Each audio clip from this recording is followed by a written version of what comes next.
Ini hangu, I just want to know, am I overthinking or not?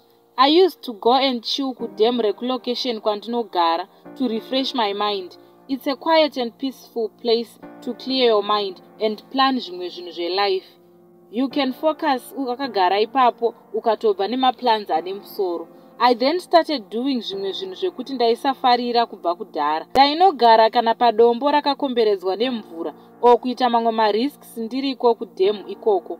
Pane zvimwe zvinhu zvatinoona mumamovies, munhu achiimbirwa nenjuzu and their mind is then controlled nenjuzu idzodzo. It's very true weduwe. You don't hear them but unobatwa nekafeeling kekuda kutambira pakadzikadzika pemvura. And they monitor you dzichikudeedza and mweya wacho unoteera kwaunoenda. Mamwe manheru ndakarota njuzu ichiuya kwandiri ndakairova kuhope ikoko. I told my mother, vanga vakambondiudza kuti beware of marine spirits. Saka ndoitawo sei nehama dzangu, zvinorevei izvi?